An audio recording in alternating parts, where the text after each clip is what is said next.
What's new? Get ready.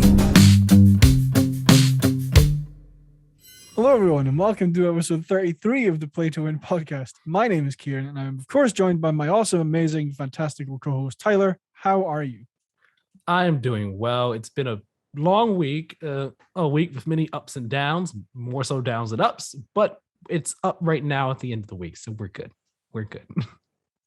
Yeah, I'm kind of the same. I have been extremely busy this week, but I would like to say it's going to slow down, but it's not. Unfortunately, it's yeah. that time of year. Mm-hmm. But a few housekeeping things to get started with. Just as a reminder, you can find timestamps in the description of this podcast as well as all podcast episodes. So if you want to jump around to a specific topic that we talk about, check the description for when we start talking about it. You can also go over to our website, playtowingames.wordpress.com, where you will find all of our content. I apologize for no Friday video yesterday, or Friday as of recording. I've been very busy and have not had time.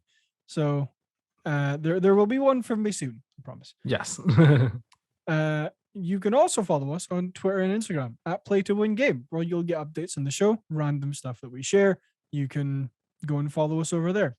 You can also subscribe to us here on YouTube, which means that you will be, if you tick the notification bell, you will be notified as to when new videos go live, so you will be one of the first people in the world to see them.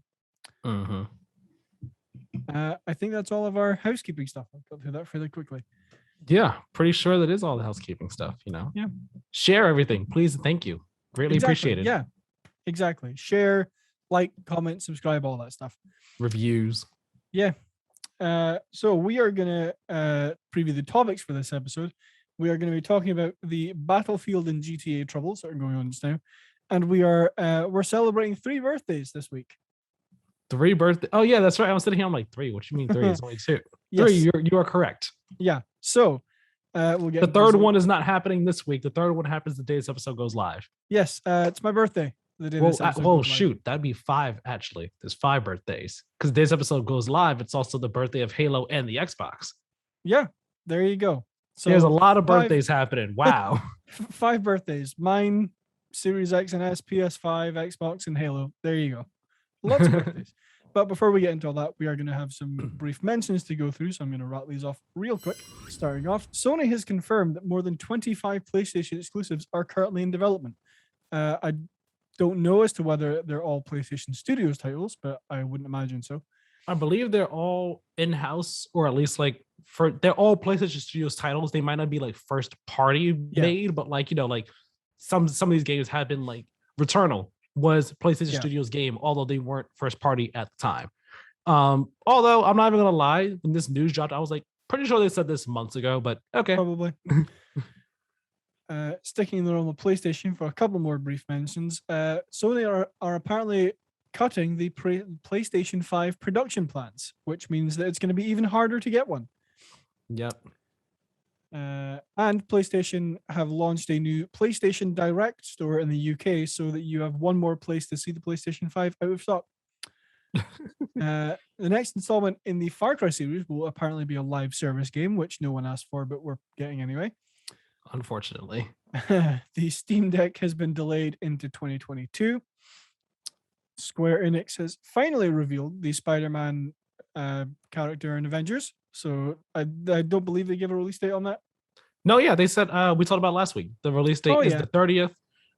We saw the trailer, we saw the image of him, and then we saw the trailer. Charlie didn't show any gameplay. It was more like an introduction cinematic type in-engine trailer for him and everything, him being the crew and stuff. Yeah. But they did say that on the 29th, the day before his actual release, there's going to be like an Avengers War table that's going to go more in depth into like how he plays and the story for him and so on and so forth. But the Crystal Dynamics, they did put out like a blog post that shows some of the costumes that are going to be available for him in the game. If you have played Marvel Spider-Man, some of the costumes from that are the ones in this. So got it. So yeah, just ignore me. There is a release date on that, and you can go and check out the roundtable on the 29th. Yep, so roundtable 29th, Spider-Man on the 30th. Got it. Rainbow Six Extraction has a new release date of January 20th, 2022, and will now cost $40 instead of the $60 or $70 I believe it was before. It was full price before, and now it's not. Yeah.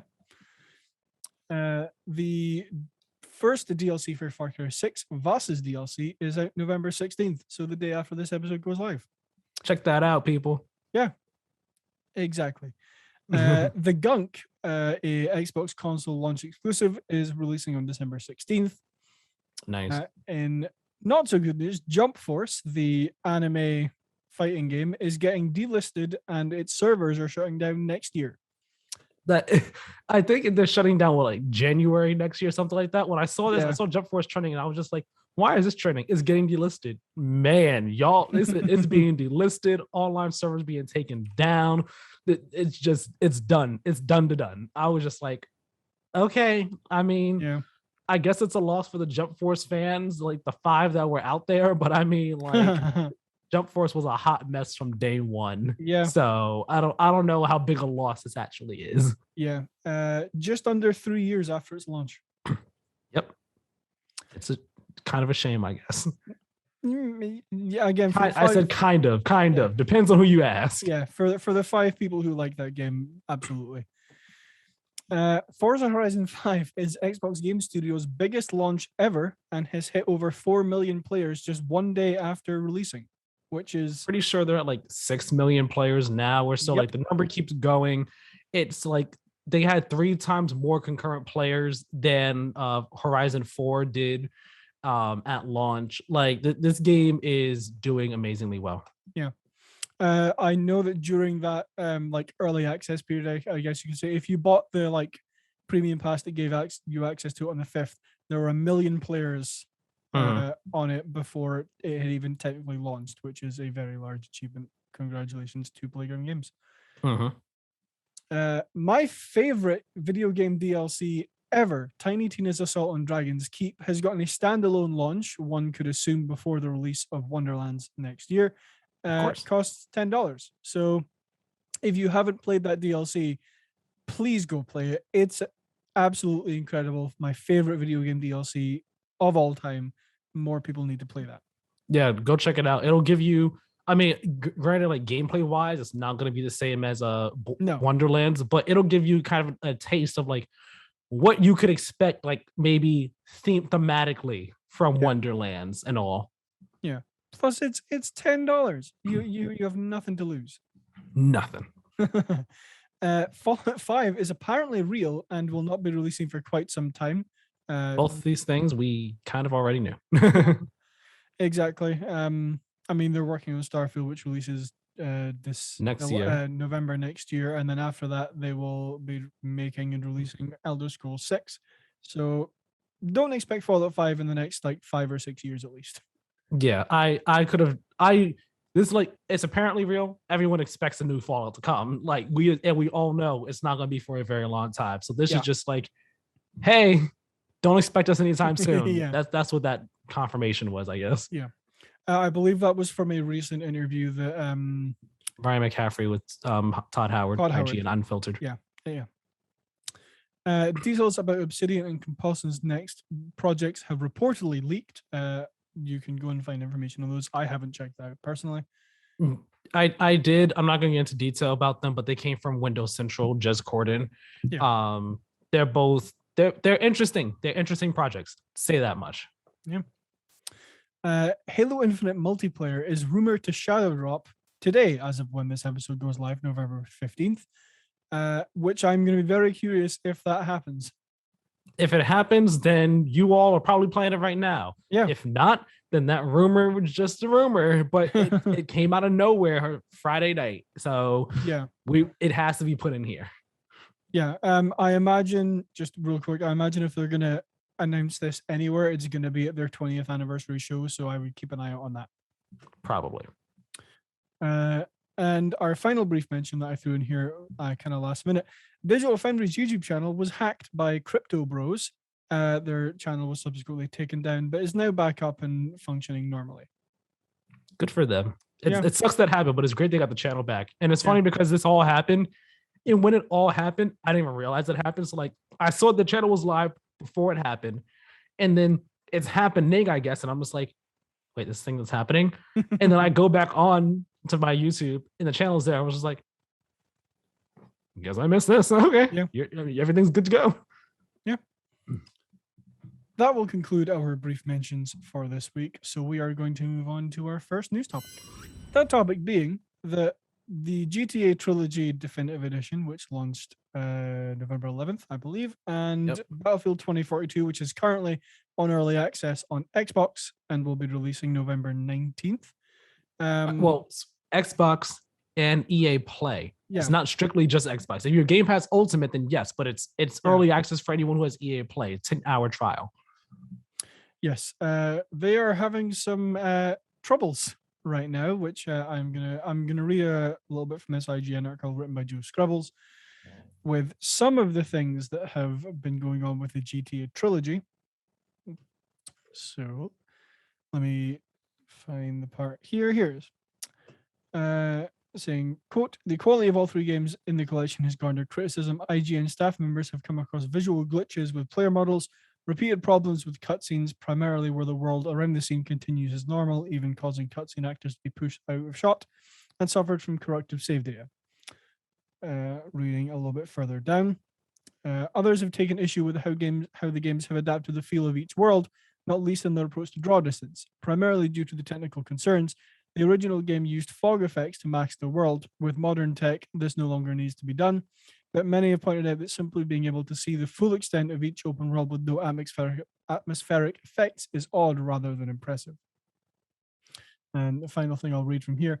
One recurring complaint across multiple games in the trilogy has quite the opposite effect to being able to see the entire world, however. Heavy rain is rendered almost entirely opaque, meaning that in-game storms can cause the game to become incredibly hard to navigate.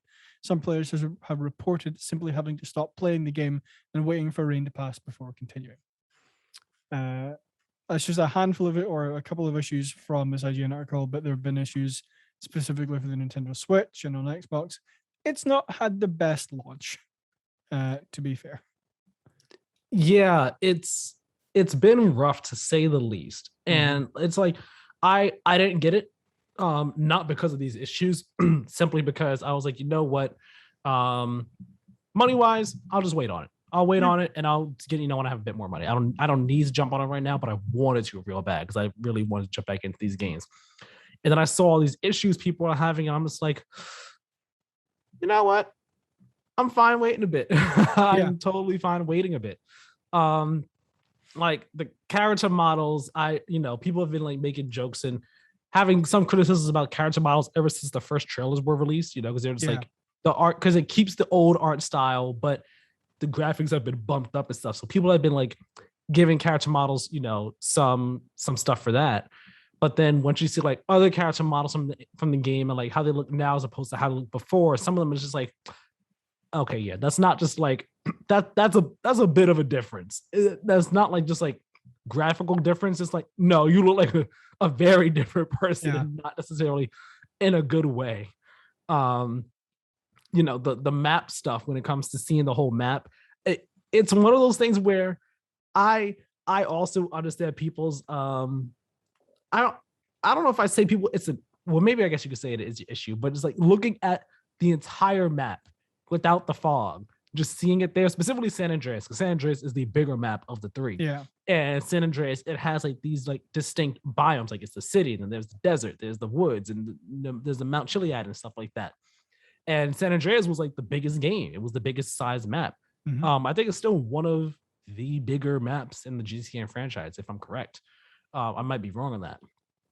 But so seeing like the image of like the helicopter or like the plane, just seeing the entire map at once without anything covering it at all, it's like, I understand fog was used back in the day because of technical limitations, but now it's like we can remove it, and it really just looks like, oh, we're just kind of floating in space. It really highlights how small it actually kind of really seems and is. It just looks so weird. It looks so weird, and I'm not sure how I feel about it either. It's just been a rough launch. Switch is having the frame rate issues. I think I've heard about like frame rate issues on even Series X and PS5. We're using the quality mode, so like performance mode is the better way to go. The rain issue has been something where like I first saw it and I was just like, I watched the 1 minute and some odd like second clip on Twitter, and I was just like, dear God, this was hard for me to watch on my phone. I can't imagine what it's like even like playing this. The rain is literally like straight white lines coming on down. It's not, it is painful to look at. I feel bad for Rockstar because I'm sure like Rockstar played a part in like, helping develop the game, but Grove Street Games is the one who developed it. So I'm wondering like, that everyone over there must feel like terrible. And like, I've seen some people say like, oh man, Cyberpunk got all this stuff for, for its poor launch. Where's all that hate for Rockstar? Rockstar is getting grief for this. Yes. Yeah. But I think these are two very different situations. Whereas Cyberpunk was fundamentally broken.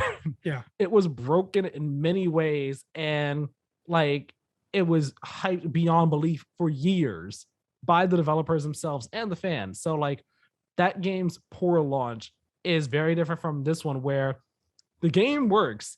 It's just a not so great port. Yeah. It's a not so great remastering job, but it works. It's fine. It's just it's not great. Yeah. And I mean, I was never like 100% set on picking these up. I was like, I might if I find them on sale, or like I'll probably play is it San Andreas that's on Game Pass? Yes. Yeah. Like I might play it on Game Pass, but I'm not, super excited about playing them. And I think that's just kind of gotten worse after hearing all the issues where it's like, yeah, I definitely can kind of skip this for now, I think. But I mean, I really feel for the people who paid $60 for this game, or this collection of games, I should say, because the issues that it seems to be having are not something that I would expect for paying that much money for a game. And we'll get into that in just a second. But just as a quick thing, the Battlefield 2042 issues are the early access players are reporting crashing, artifacting, connection issues, and more. This could be down to early access, but I highly doubt that, because I mean it's the full game. You just get 10 hours or extra to play it. That's it. Yeah. So like this is I'm sure they'll probably have a day one patch the day of and stuff. But like I highly doubt this is a early access issue or anything like that, because if you're banking on, oh, we're gonna have a day one patch on the official release, but early access, you guys get like the 0.9 version of the game. It's just like, no, you want the early access people to be playing your final code of the game and everything. And it just kind of highlights again like some of the concerns people had about Battlefield going into launch and after the beta and everything. Just like maybe this game needs more time to cook. Maybe it needs more time in the oven, and EA EA and DICE shouldn't rush this out. Yeah. No, I definitely agree. I don't think it's down to early access, but I do think it might be down to like a day one patch where people who are playing early access are getting, like you say, like the 0.9 version of the game, which I don't necessarily think is fair. But this was kind of just like the setup for like the main point of this section, which is the question that I wanted to ask, which was, are we tired of publishers, developers, games charging premium prices like $60, $70, $50 while releasing with fundamental issues that are leaving, in some issues, the game not playable, but in others quite broken? I mean, everyone's been over this for years. Yeah. Everyone's been tired of it for the longest time. And I think I don't know if I'd say it hit its peak with Cyberpunk. It's just the more recent notable example of a game, being full price and being broken, and so many different aspects just being broken across the board. PC, I know PC was the best place to play it, but also PC did have issues there too. Yeah. But consoles were just like absolutely worst place to play it unless you were playing on a next gen console through backwards compatibility. I imagine that's the only reason you and I had good experiences with the game. If it wasn't for that, we probably would have had not so great experiences or just like okay at best experiences with the game. I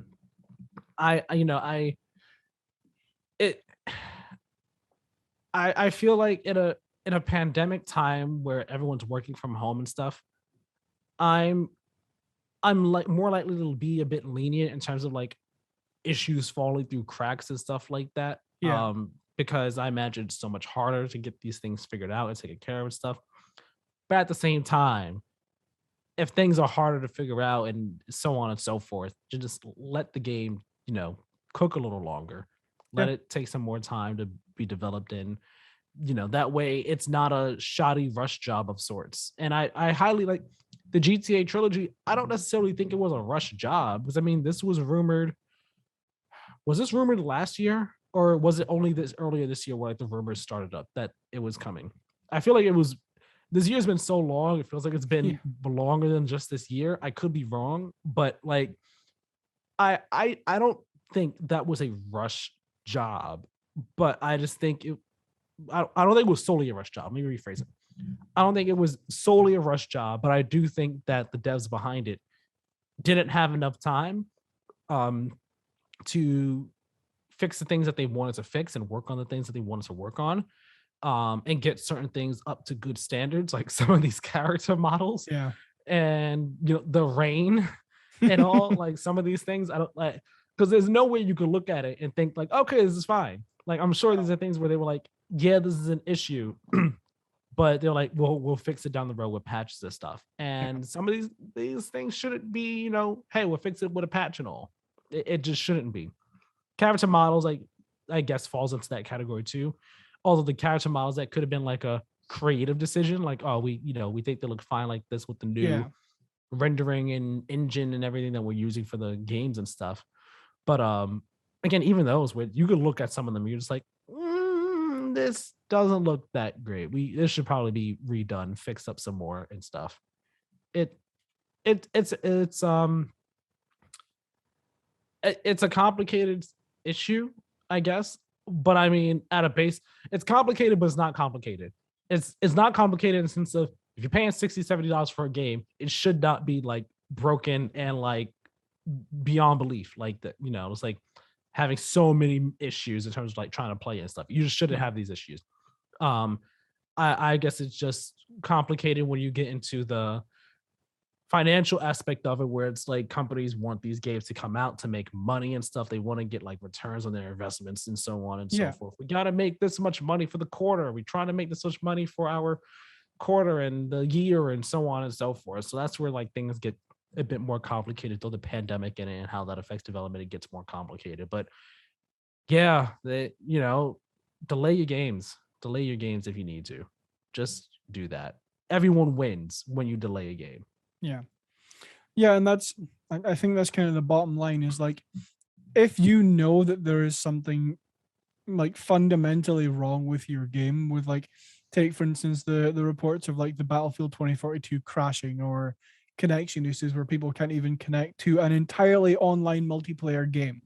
I would say a connection issue on their end, like, because people's internet and stuff is unpredictable. But if it's a wide scale report, I'd say it's a fundamental issue with your $70 game, which, like, again, every game is always going to launch with bugs because when you fix one bug, 3 more pop up.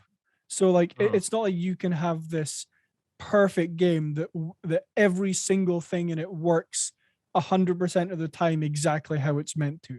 There's going to be little things here or there, which I think people are all right with, is like, not necessarily things that break the game or make it unplayable, but things that are just like, that's like ever so slightly annoying, or, oh, that's funny. But when I'm, again, just kind of to take Battlefield, for example, if I'm paying $70 for that game, you're like, I feel like they're already stretching it a little with just multiplayer, considering that not that I'm saying I don't agree with the just multiplayer decision, but I think that charging even like $60 or $70 for just a multiplayer game is a little bit like close to the line, if that makes sense. But if you're charging $60-$70 for just a multiplayer game that I can't play multiplayer in, then what's the point? I'm going to be asking for a refund like that. Like, right.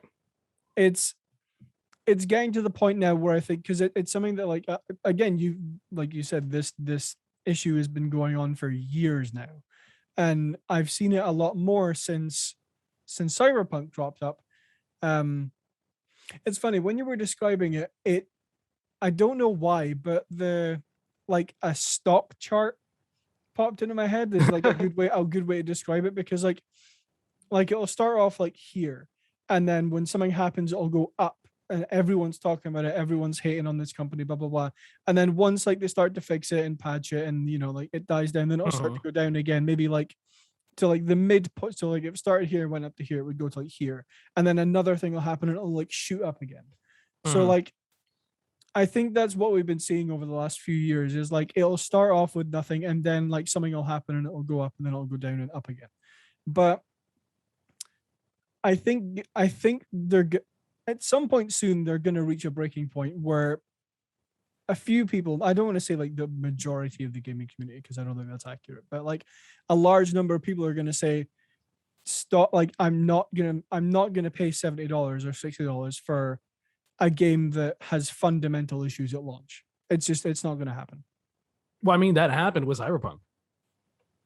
That's what it happened with that. Cyberpunk was the game where that happened. If people were curious, why aren't we seeing anything? Why aren't there any reviews? What's going on with this in terms of that? And then reviews came out and they were like, yeah, this is just the PC version. Like we didn't get console codes or anything. And then console footage came out there, and then it was just, that's when everyone was like, whoa, wait a minute. What? This is what the game is like. I'm paying $60 for this. And then again, PC was having issues, not as many, but it was having some issues. Yeah. But console, if everyone saw that, and it was just like, what the heck is going on here? This is why, like, you all deliberately hid this footage from us. You knew it was bad like this, and you still released it like this. You got all our money. You made your money back and more off just pre-orders alone, day one. And this is what we get. This is what we get. This broken game, this game that looks terrible. It plays terribly with the frame rate and all. It's just a hot mess. Meanwhile, you all are raking in the dough. And then you got, Microsoft out here offering full refunds, Sony walking back their refund policy, giving, like, basically delisting the game and giving refunds to people who had bought it and stuff. And that went on for 6 months. And then, all the conversations that have come out of that about delaying games, making sure a game is fine before it releases, so on and so forth, because of what's happened with Cyberpunk. Like that was peak. That was the peak. Yeah. And of course, there will be another time where another big game comes out and the conversation blows up to that level again. And there will be other games where it's not a big game like that, but the conversation does appear again, like, get more prominent. Yeah. But I would say we hit peak with Cyberpunk. And the prior peak before that was Fallout 76. Mm-hmm. Those have been the two recent peaks, Cyberpunk being the biggest.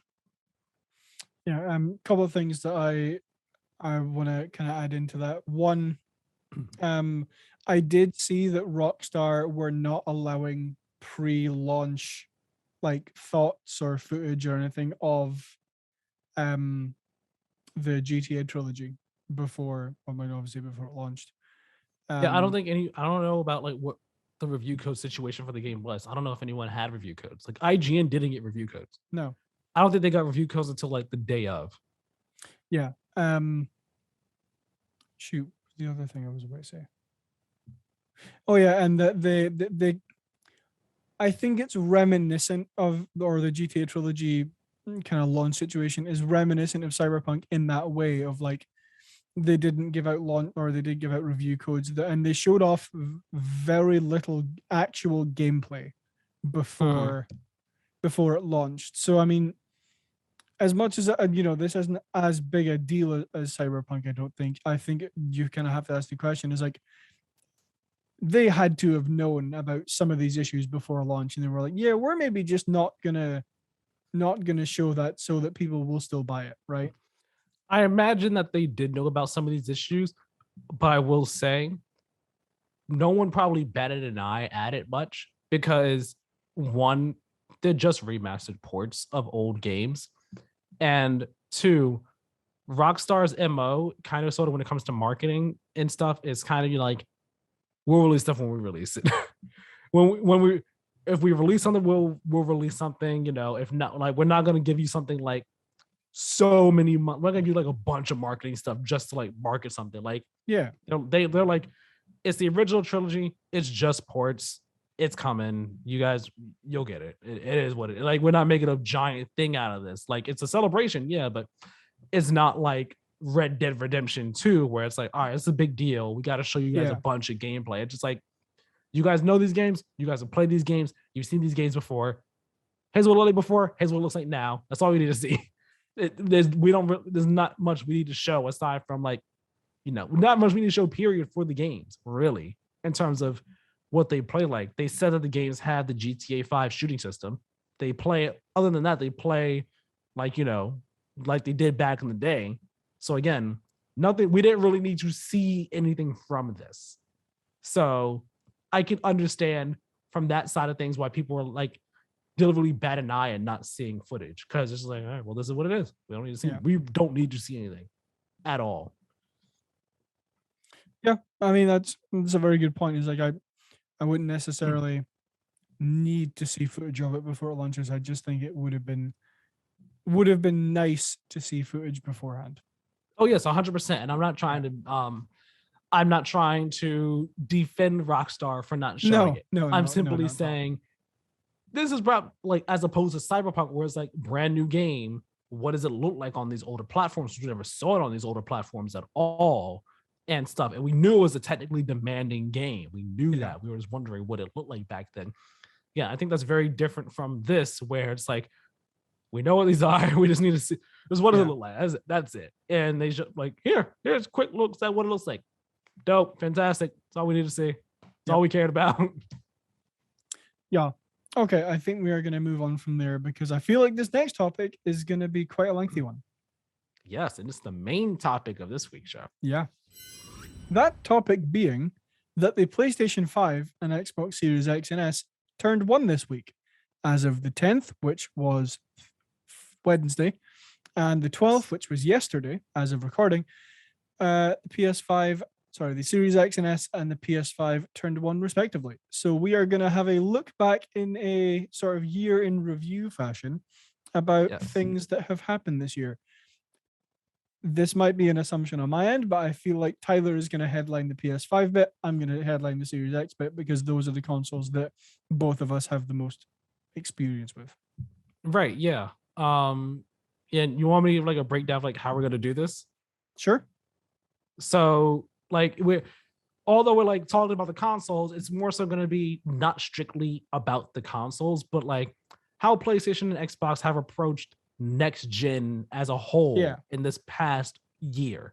So we'll look at the games, we'll look at services, and then the features, the UI, the UX for each console, each platform, and everything, and just giving our thoughts on each category, what we think of them, looking back on the past year, what has to be improved, what we're like expecting or wanting, and all like that. And each category is going to get a grade. Then at the end of it all, we're going to give each platform a grade for the year. So it's going to be interesting. It's going to be interesting. Exactly. I feel like I said, I think we're going to have a very nice, lengthy, meaty discussion about this. So we're going to get right into it. Yes. We're going to start off with games. Lots of games have come out for both of these consoles over the last year. I say me and Tyler. Tyler has put together a list of them. So thank you very much for doing that. Yes. Do you want to start with PlayStation or Xbox? Let's start with Xbox. Why not? It's the first one here on the list. Okay. And as a note, the list here that I put together is not every game that came out on the consoles. That would be a very long list. No. This is just be like 4 hours long. Yeah, this is just for each platform. It's just the list of noteworthy games that released on the platform. Some of them are third party, but they're on the list for this platform because they were heavily associated with it, either heavily associated with it or their release on the platform was a major deal for that platform's games lineup this past year. So that's the reasoning behind the way this was put together and all. Exactly. So I'm gonna just rattle off this list of games for the Xbox that have been released both in 2020 and 2021, but we're talking from November 10th onwards. Destiny 2 Beyond Light, which was Game Pass day one. Dirt 5, Yakuza Like a Dragon, Gears 5 Enhanced, Ori and the Will of the Wisps Enhanced, Forza Horizon 4 Enhanced. The medium. Hold on, let's just stop there real quick. Yep. Let's just stop there at 2020. Okay. That was 2020 for Xbox, which, you know, when both platforms first released last year, there was the conversation around like, well, what games are there, you know, for like next gen? Yeah. And all. And for Xbox, there really wasn't any. No. Like, there weren't really any Xbox next gen games as opposed to PlayStation, where yes, PlayStation did have cross-gen ones, but the cross-gen ones, you kind of heavily associated them more so with next gen as opposed to current gen at the time. Even still though, like, I mean, with that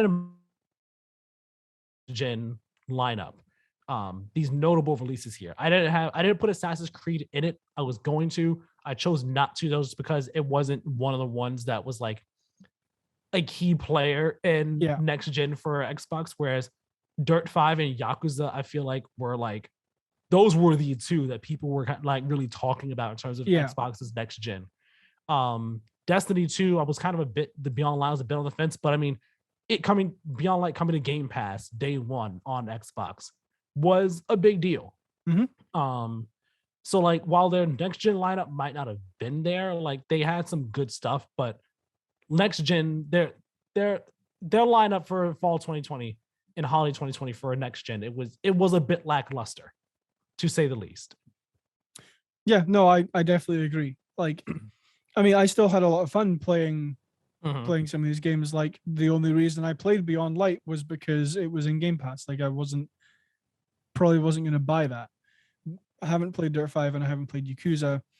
And I honestly haven't really been able to take advantage of like the enhanced editions because I only recently got a 1440p monitor, and beforehand I was playing in 1080p. So like, I mean, for me, there wasn't really anything super special about this kind of launch lineup, I guess you could say.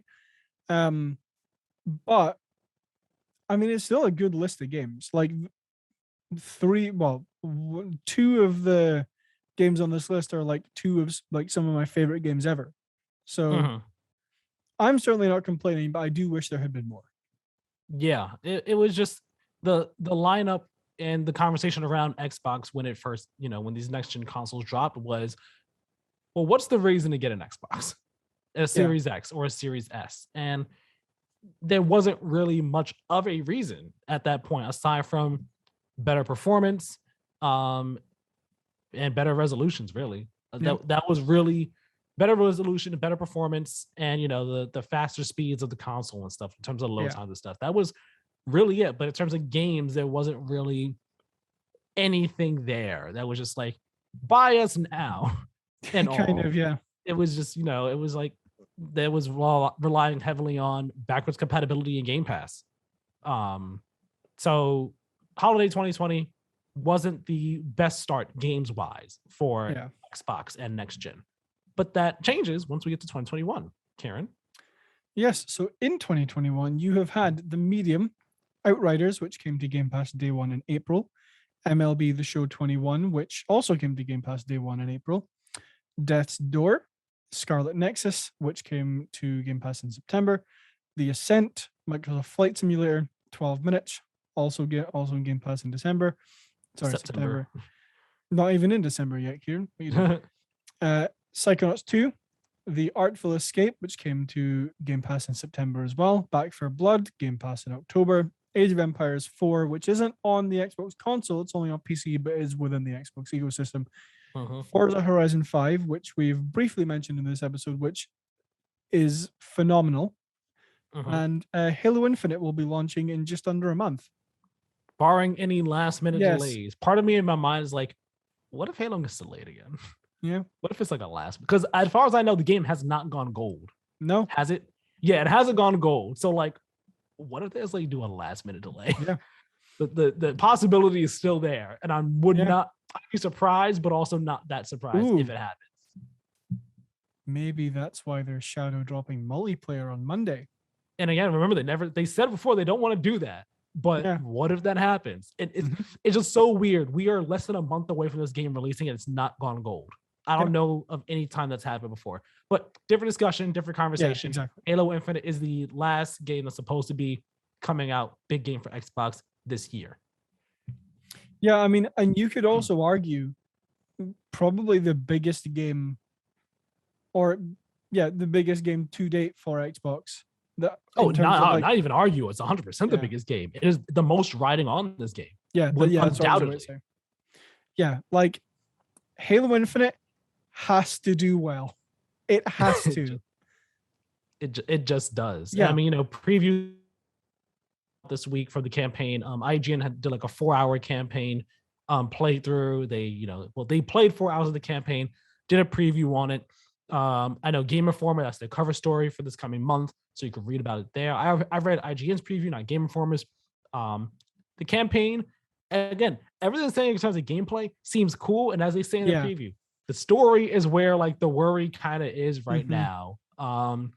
That's the concern, and I'm just like, man, different conversation though. Xbox 2021 as a whole. Keiran, what are your thoughts on Xbox's 2021 in terms of the games? I mean, they've definitely had some good ones. Probably again, most notably Forza Horizon 5 up until this point. But like, I think kind of the standout, if you look at this list, is all of these third-party games that have come to Game Pass on day one. I think that's kind of the biggest. Again, I would say the biggest benefit to Xbox right now is all of these games coming to Game Pass day one. But if we're specifically talking about the games that have released here, I would say it was like slightly above average for if you were to like lump them all in together until Forza Horizon 5 came out, and then it's just shot up to where I'm fairly happy with what's come out this year. Like most of these I haven't played. And the ones I have played, some of them, I would probably say Outriders is the one that comes to mind, have been like, okay, not the best, but, playable. I want to say real quick, I'm surprised you said that majority of them have been like above average until Forza Horizon 5. I'm very surprised you said that. Reason being. No, you go. Well, reason being, because the medium, we know, average. Outriders, it had its moment in the sun, because of Game Pass, but as a whole, I think the reception on that game was like, people would say the game was an average game, but it got a whole lot of praise, and people played it a whole lot because there was nothing else to play at the time, and it was on Game Pass. Yeah. MLB The Show, I think it got like pretty good reviews. I think it had pretty good reviews. Death's Door, everyone was saying that game was great. It's on many people's GOTYs list. Scarlet Nexus, a lot of people are saying that game was surprisingly pretty great. Flight Sim was the first game from Microsoft first party. People were like, yo, this game's a banger. This like, I don't know if it got perfect scores, but like it was getting high scores for sure. 12 minutes, that was average or divisive. Psychonauts 2 got a lot of great reviews. That's on people's GOTYs list.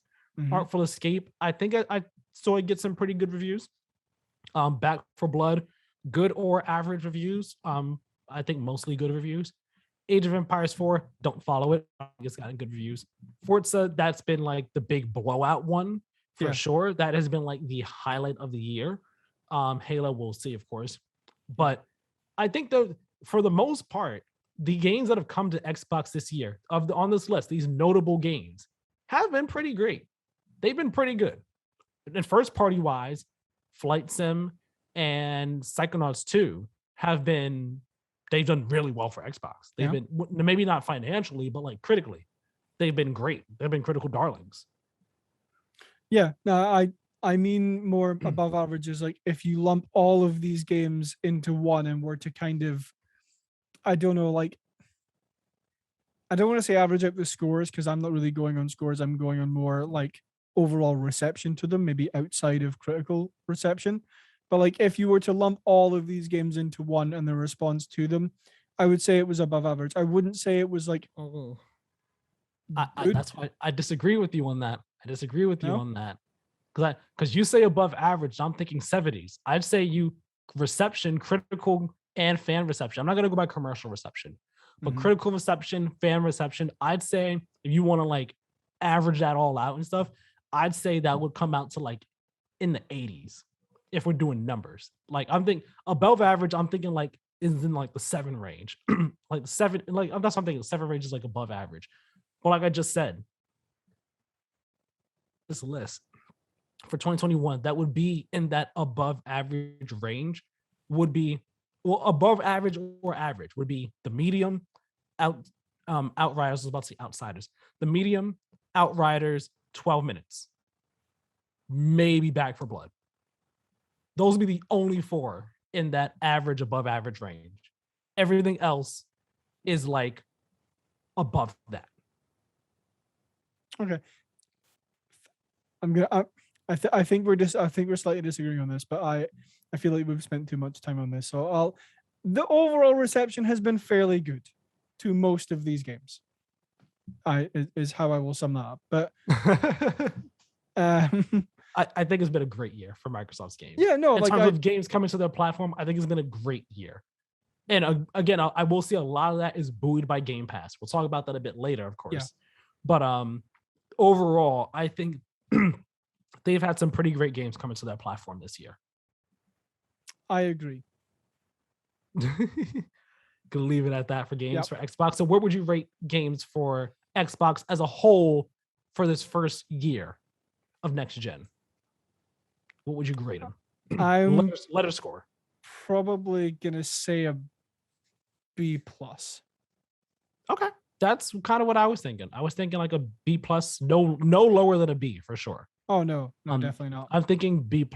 Like we said, they kind of had a rocky start at the beginning in terms of like games to play on next gen, like or just games for next gen period. It had a bit of a rocky start, but as the year has gone on, yes, while a lot of these games that have come out this year are cross gen, you're getting more reasons to play them on Series X. Yeah. Again, like they're going to play the best on Series X, look the best on Series X or S. Well, specifically X, but S as well. So it's in there with the next gen conversation and everything. It's there. It's the next gen console. Yep. This year, those platforms have gotten a lot of great games, and they've given a whole lot of reasons to purchase these next gen consoles and be like, you know what, this is gonna be like the game for me to play there. And it's going to be the best experience here on this platform, this version of Xbox. Yeah. So I'm going to say B+ as well. B+ for games. You know what? Let's put this down in the doc real quick. So I'm going to put Xbox. So Xbox, I'm going to do it like this. Tyler, B+. Keiran, B+. Oop, not B_, B+. There we go. So that's that. Now we'll move on to PlayStation. Yep. All right. Do you want to start with PlayStation? Or do you want me to start for PlayStation? You can take it for PlayStation. Okay. So PlayStation, fall last year, after new consoles launched, everyone can say without a doubt that their lineup was better. Their games lineup was definitely better. Even though, again, some of these games, or basically all of these games except for three were cross-generation. They were still so heavily identified with next gen that it was just like PS5 is the place to play them for sure. Yeah. So we had Astro's Playroom, PS5 pack-in. Great game. Fantastic game. Bugsnax. Everyone knows Bugsnax. Everyone loves Bugsnax. I've yet to play Bugsnax. I highly want to. You don't like Bugsnax? No, it's nightmare-inducing. I'm gonna put footage of that on the show one day. No, please no. Yes, I will. I'm going to just for you to have to like look at it when you put it in the episode. You can edit that week. We'll see about that. We had Marvel Spider-Man Miles Morales and Spider-Man Remastered. I wasn't gonna put Remastered in here, but it was another one. It was another notable one. Demon Souls, that was the big PS5 exclusive for sure. Sackboy: A Big Adventure, Godfall, and The Pathless. Again, The Pathless, I wasn't too sure about putting on here, but it was one of the notable indie games that came to PlayStation in the fall of last year. So looking at this list, each of these games, with the exception of Godfall, got great scores. Yeah. Well, maybe I don't know about Bugsnax' score, but I know Bugsnax was well received. But that one aside, and like aside from Godfall, these all got pretty great scores, like 8s and up, as far as I recall. And again, although many of these were cross-gen, like PS5, they gave you these were like the reason to get a PS5. Astro's Playroom is it needs to be the first thing anyone who gets a PS5 plays, because it shows off everything about that console so well. Demon Souls, while it is very niche, well, I don't want to say very niche. While Souls is a more demanding genre, and not everyone is a Souls person, and Souls games are not wide appeal, that was kind of like the game to be like, hey, this is my PS5 exclusive. It looks fantastic. It plays well. It brings this PS3 game back to the modern day in such a spectacular fashion. It's amazing. I think PlayStation had a fantastic fall. Like, they started the ground off for next gen running really well. Yeah. No, I absolutely agree. Like, I would honestly say the launch lineup for PlayStation was leagues beyond Xbox. It was like, I mean, even if you just took like Miles Morales and Demon Souls and left everything else out of it, then you've already won. Like, like Demon Souls was definitely the one that, like, even now still impresses me a huge amount, because the load times in that game are nothing. They're not there. They're right. It's just you're at one bonfire, and then you like, when that was revealed, I was like, damn, that's impressive. So like I say, even if you were to just take even like the 2 Spider-Man games in Demon Souls, you've got a stellar launch lineup. For sure. But then we get to 2021, and I'm gonna rattle off these games here. It's been a pretty great year though for PlayStation games. Although I don't know. It's well, let's read the list first, and then we'll talk about like comparisons and stuff. So, Control Ultimate Edition was February PlayStation Plus game. Although it came to all platforms, it launched in PlayStation Plus when it came out in February. Destruction All Stars came out February. Then Maquette, that was a March PlayStation Plus game. MLB The Show 21, Returnal, Days Gone came to PC. Chicory: A Colorful Tale. This was a little indie game, but it actually made a pretty big splash. And a lot of people were talking about. A lot of people have it on their Game of the Year list. I have yet to get around to it, but I do want to play it. Final Fantasy VII Remake Intergrade, Ratchet & Clank Rift Apart, Ghost of Tsushima Director's Cut, as well as the Iki Island DLC. Well, no, that's part of the Director's Cut. So what am I talking about? Director's Cut. Death Stranding Director's Cut, Deathloop, Kena Bridge of Spirits, Jet the Far Shore, and Solar Ash is coming out in December, very soon. Jet the Far Shore, real quick, I completely forgot that game was even coming out. I didn't even realize it dropped until like a week ago. I was like, oh wait, that came out already? Gee, I didn't think it came out. I don't remember. I don't know what anyone said about that game, honestly, in terms of reception and stuff. But it was a notable release. It was a notable one. Sony had it in their showcases and stuff like that. And it did come out this year. I am 99.9% sure that reading that now is the first time I have ever heard of that game. That is very surprising, because it was definitely in a couple show like state of plays and showcases and stuff.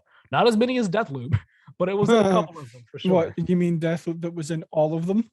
Oh my God, I cannot even believe it. So PlayStation's 2021. I think that in terms of games this year, I think it's been a great year for their games as well, as a whole, in terms of games coming to the platform. In terms of first party games, again, because let's see, we had Returnal, first party. Oh, my headphones, that was loud.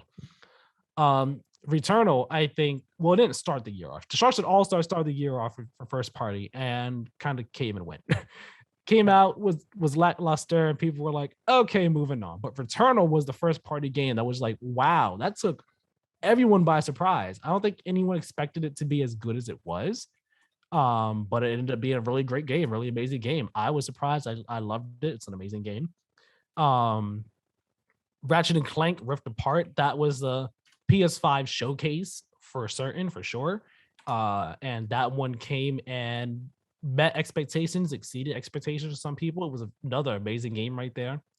Ghost of Tsushima Director's Cut, just a fantastic addition to an already amazing game. Death Stranding Director's Cut. I haven't played Death Stranding, but that's there as well. Deathloop, not first party, but exclusive to the console for certain. And that one, we've already seen the scores, getting 10 out of 10s, perfect scores across the board. I really liked the game. Don't think it's the GOTY 10 out of 10, but I really liked it. Yeah. Kena out here just being beautiful and charming and a lot of fun. Just when you look at those games, it's been great. And then you have Intergrade for 7 Remake, just with the Yuffie DLC and all, which was a lot of fun. It's been a great year for their games, I think. I would 100% agree with that. I think PlayStation has had an absolutely stellar year even if you take this list as a whole, it's an absolutely stellar year. But specifically the first party games, like, talk about a home run with basically all of them, minus the Destruction All Stars. Yeah, it's like it's one of those lists where when you put it in front of you, you're like, man, this was a great year. But when you think about it, like when you don't look at the list, you're just trying to think about the games that came out this year for PlayStation. It's kind of like hard to think about like the games for this year. And you think about it, like, man, it kind of was like a quiet year for PlayStation. And I mean, first party wise, yeah, it was. But in terms of exclusive games for the platform, this was a stellar year. In terms of just what the games were. And I mean, again, some of these are just expansions or enhancements, like Intergrade Director's Cut for Ghost of Tsushima and Death Stranding. But still, like it adds something for the platform. Yeah, 100%. It certainly does. So I think this was a great year. What would I grade it though? I think I would, the year as a whole, not just 2021, but 2020 as well, included in this. I think I'm torn between B+ and A- for them, for PlayStation here. Because I think they've had a strong run of games for launch, and then up until now, they've had a nice steady cadence of great games coming out. MLB The Show, it came to Xbox, it did banger numbers for them. Most people playing it because it was on Game Pass and everything. Got some good scores and all like that. Days Gone came to PC, and I forgot what the reception was to it coming to PC. No idea. But that came to PC, and it was like the continuing expansion of games coming to PC for PlayStation. Now we have more games coming in the future. God of War is coming to PC. Uncharted is coming to PC. Rumored that Returnal and Ratchet and Clank and others are going to be coming to PC in the future. Just open the floodgates for a whole lot of things in terms of their games. PlayStation is doing a whole lot of good stuff. We just need, when it comes to their games in the future, at the very least, I hope we gotta have an idea of what's coming in the future for like the next year or two in a bit, like for some of them. But I just hope they could keep up the steady cadence of great games coming in the future. So yeah, I'm gonna say What would you grade them? What would you grade them? Let me think about this. I would grade them a big fat A. Oh, a solid A. A solid A. I think, well, an A if you take it Bugsnax. If you leave it in, it's an F. But but no, Bugsnax stays. no, it does not. If you look at everything, like one, if you just look at the games alone from Xbox and PlayStation has very clearly had the better year. Very clearly. Maybe up until last month, or well, this month, sorry, when Forza Horizon 5 comes out, where it narrows that gap a little bit, but even still, PlayStation has had the better year for games. And when you look at, like, you know, Ratchet and Clank, Returnal, Ghost of Tsushima Director's Cut, Canterbury Disputes, these are all games that it's like, I'm buying a PS5 to play those. I will be like, those are all probably games I'm going to be picking up with my PS5. And I think if you have that many games that are like, I need to get that with my console to play them because they look incredible, I don't think you can score it lower than an A. Okay. I am you're making a solid point there, and I think that solid point is why I think that's leaning me towards A minus. I'm gonna say A minus because I do think they've had a stellar year with games, like you said. They've had so many great games where it's like, I'm buying this for my console and this one and this one and this one and that one and so on and so forth. Like, there's so many reasons to get the PS5 and so many games to get for your PS5. I think what kind of holds it back in my mind is the fact that not Bugsnax, is the fact that some of these are just PS5 versions of games. It's not like a wholly new game. That's not to say that it's not a wholly new game for someone who hasn't played it before, but it's just like, oh, the PS5 version, cool. Oh, it's the PS5 version, cool. Oh, it's the PS5 version of that. And I mean, granted, with each of those, they've also added a bit of new content. But if you're someone who played them already, that new content might hold your interest for maybe 10 hours at most. And for some, that might literally just be enough. But the big newness of it, the freshness of it, isn't as much as, say, Returnal or Ratchet and Clank, where it's like, yeah, it still might only be 10, 11 hours, but like, this is a fresh new experience, an entirely new experience. Whereas this Director's Cut for Director's Cut for Ghost of Tsushima is like, new area, but I played like 40 hours of the game already. This is just adding another like 10, 15 maybe. You get what I mean? Yeah. So I think that kind of takes some of the wind out the sails for me, for PlayStation year as a whole. But I mean, that's just look at 2021, 2020 as well. It's been great. And no, I'm going to stay with my A minus. I'm going to stay with my A minus because again, some of these games have been cross-gen too. There hasn't been too many next-gen only exclusive games. But I'm gonna say A minus. That's not bad. Not a bad thing. It's been a solid, great year as a whole. I was looking forward to, more fresh new games for next gen. And I think we're gonna be getting that next year. Starting next year for sure. Horizon, Forspoken, God of War, and that's just 3 of them. That is only 3 of them. I have a question to tack on to kind of the end of this section. What has been, out of the list of all the games we have here, what has been your favorite that you have played this year?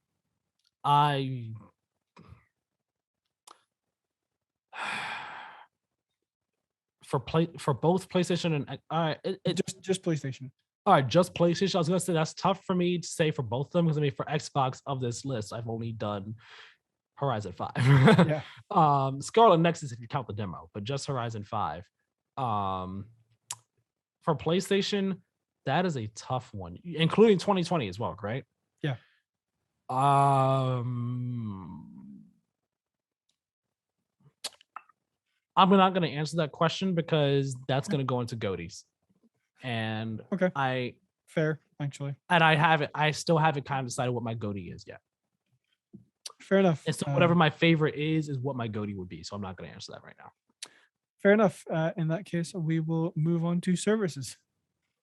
Yes. Do you want to start with PlayStation this round? Sure, we can do that. Let's do that thing. Let's do that thing a thing. So PlayStation, they've kind of, in my eyes, kind of stepped up their services in a sense. There's PS Now, there's PS Plus, and I don't know if you consider the PS Plus collection a service. I think that's more of a feature than a service. Let me actually put that in the features section. Because although you need PlayStation Plus for it, it's only on PS5. Yeah. You get what I mean? Yep. So I'm just going to put that in the features section. But I think their services, they've done a great job with PS Plus and PS Now, with how Game Pass has just over the course of a year become like this threat. Just like, wow, this is a banger service, one of the best subscription services out there. PS Plus PlayStation had to do something. Yeah. And while they have said they have an answer of sorts to Game Pass, there's like kind of like figuring that out and working it out and everything. Yeah. They've stepped up PlayStation Plus a lot. So each month there has been a PlayStation Plus game that's exclusive to PlayStation. And a lot of the months this year, they've like straight up launched games into PlayStation Plus for that month. There was we kind of have like everything listed here for the month. We have like the links to go look at them. But the notable months this year for PlayStation Plus, we had February, where Control Ultimate Edition launched PS5 version into PlayStation Plus. Destruction All-Stars launched into PS5. Concrete Genie, PS4 game, but that was for PlayStation Plus that month. Not to mention, I forgot, the launch month, November, of the PS5, Bug Snacks was the PS5 exclusive game. It launched into PS Plus it launched that month into PlayStation Plus. Terrible month. Fantastic month. We go to March, and then Final Fantasy VII Remake, the original version, was the big game for that month for all platforms. But then Maquette launched into PlayStation Plus for PS5. You go to April, Oddworld Soulstorm launched into PS Plus for PS5. Days Gone was another game that month. And for some of these months, I'm only saying 2 because these are like the big ones for that month. Every month has at least 3. Don't forget that, people. July's notable game, A Plague Tale: Innocence, the next gen version, PS5 launched into it, and Black Ops 4 was another one there. For PlayStation 4 on PS Plus. Like, they've been launching games into the service each month, and I think that's a smart way to try and, I don't know if I say combat Game Pass, but just to add a bit of value to PlayStation Plus, where not every month is it going to be like, oh yeah, this is a brand new game launching into PlayStation Plus, but PS5 is getting, exclusive games for PS Plus for like each month, making the PlayStation 5 version of it a bit more enticing. Some of the games that have launched into PS Plus haven't necessarily been the best, such as Destruction All-Stars or Hunter's Arena Legends. That was not it. That was not it, to say the very least. I would rather play Destruction All-Stars than play that ever again. But still, it's the fact that they're doing it at all, which I think is a big deal. And I think that's something to be to take note of. And then PlayStation Now, I don't use the service personally. But I think this year they've stepped up in terms of like what games are coming to PlayStation Now. I have a list of 16 here. I'll just name some of them. Witcher 3, Marvel's Avengers, Red Dead Redemption 2, Borderlands 3, God of War, The Last of Us Part 2, Fallout 76, Undertale. Like, they've had a lot of great games going to PlayStation Now this year, which I think shows a renewed sense of purpose for PlayStation Now. They're trying to like make it more enticing for people. And I wonder what the next step for PlayStation Now is, like what they decide to do with it in the future. Do they ever eventually merge PlayStation Plus and PlayStation Now into one bundled service? Kind of like how Game Pass has Game Pass Ultimate with Cloud and Game Pass and Gold all in one. Like, do we get something like that for PlayStation Plus in the future? Maybe, well, Plus and Now. maybe that'd be great. That'd be fantastic because then you get a whole lot more games available to you each month. That'd be cool. I do wonder what their future plans are for PlayStation Now, but this year I think they've certainly stepped it up and brought more eyes to it, and even made me at some points consider subscribing to it. That way I could like play some of these games for sure. Just as a quick thing, the PlayStation Movie Pass, is that was just a trial in like a certain country. It hasn't been worldwide. I actually don't know what the status of it is. I haven't kept up with it.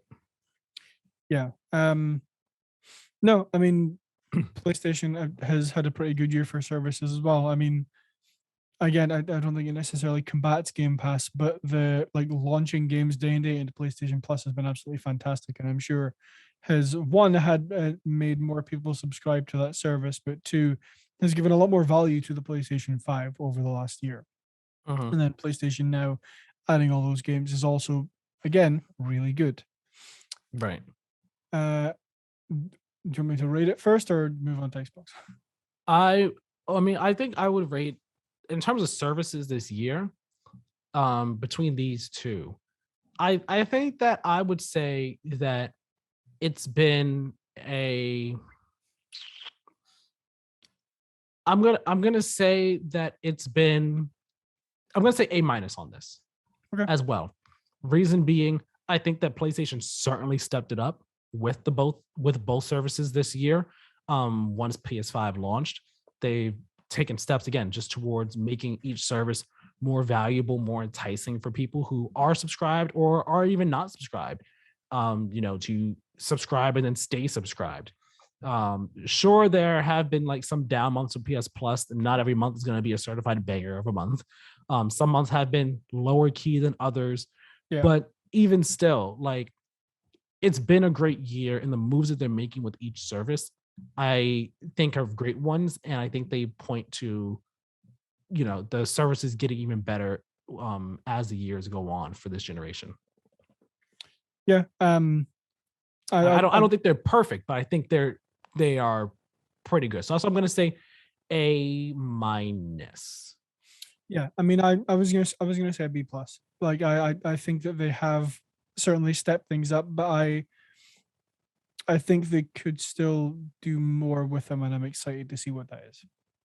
Yeah, like if they did a combination type thing, then I think that would like move it up a whole lot for me. Yeah, and like it doesn't compare to Game Pass exactly. Like Game Pass is its own beast. Yeah, exactly.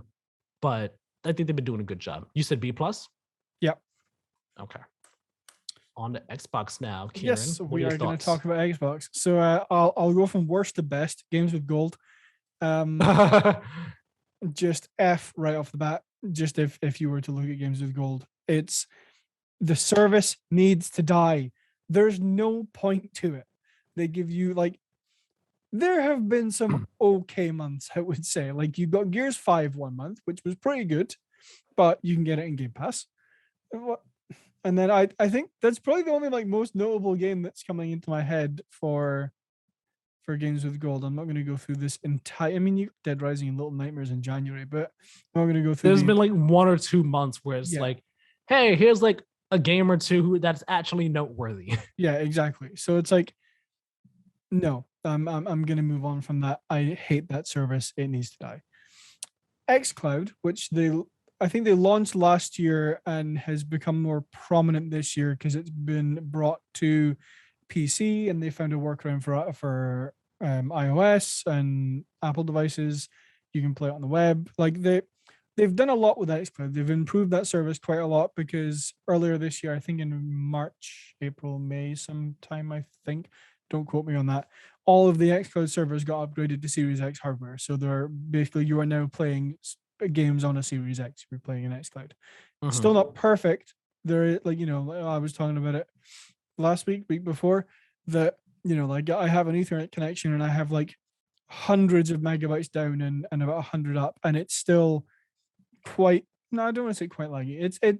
It's a little bit laggy. It's playable, don't get me wrong. It's serviceable, I'll put it that way. But I definitely don't think you could fully transition to playing games on xCloud anytime soon. But that service is really good. It allows you to play games wherever you go, depending on your internet connection. One of my favorite things about xCloud is I can jump into Game Pass and basically just start playing any game. I don't have to wait for it to download. So right. If xCloud is a good service, I'll leave it at that. And then you get to Game Pass, which is like just an absolute beast. Like it's bringing third-party titles day and date. You've got every single one of Microsoft's first-party titles launching day and date into that service. It's incredible. And like, I'm very surprised they haven't put the price up a month yet, because with the amount of deals they're making and money they have to be spending to bring in games like Outriders and Back 4 Blood, and I would imagine MLB The Show cost them quite a pretty penny as well. Like, I'm amazed they haven't put the price of it up yet. I think that's coming. I'm gonna say at some point next year, if not very early in 2023. But I don't think it's next year. I don't think it's next year at all, because I think they want to try and get as many people subscribed as possible before they have to up that price. Because they up that price, depending on how much they up it, people might be less enticed to subscribe. Yeah. And they're $14.99. It's doing wonders for them. I don't think they'll up that anytime soon. So like, when you look at Game Pass as like, because I mean, Game Pass is Microsoft's like focus. Yeah. Like that's no one can deny that anymore. That like everything they have, they are putting into Game Pass. It's not the only thing they're focusing on, but like if you were to look at like Microsoft's overall spectrum of focus, I imagine Game Pass would take up quite a bit of that. So in terms of services for Xbox for just 2021, but for the Series X, I'm going to say, I think I'm going to say B- as well. For services? Sorry, B+. Oh. It's like you said B- and I was thinking B+, but then you correct yourself. I was like, oh, wait, he said B- at first. Wait a minute, what? Yeah. No, like, because I dislike games with gold so much, if you were to take that out, it would probably be an A-.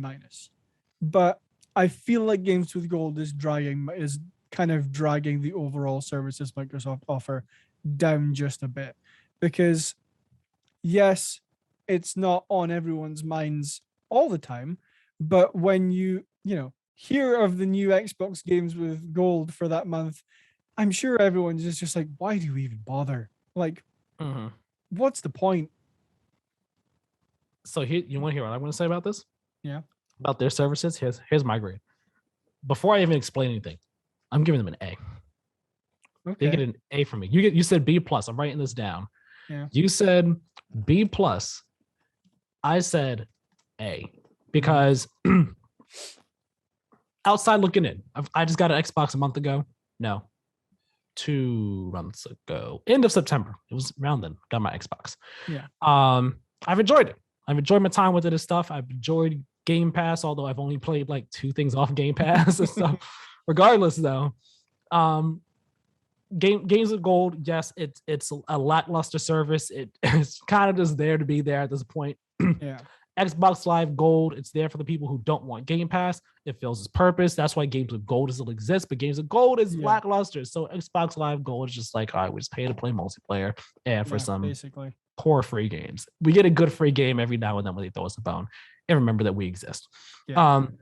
But xCloud has, although I haven't tried the service, and although I am not one for streaming games at all, I cannot deny how xCloud has just grown over the year, and the way that Microsoft has improved it over the year, bringing backwards compatible games to it, how your backwards compatible games that you could play on xCloud still have your save from like 15 years ago on it.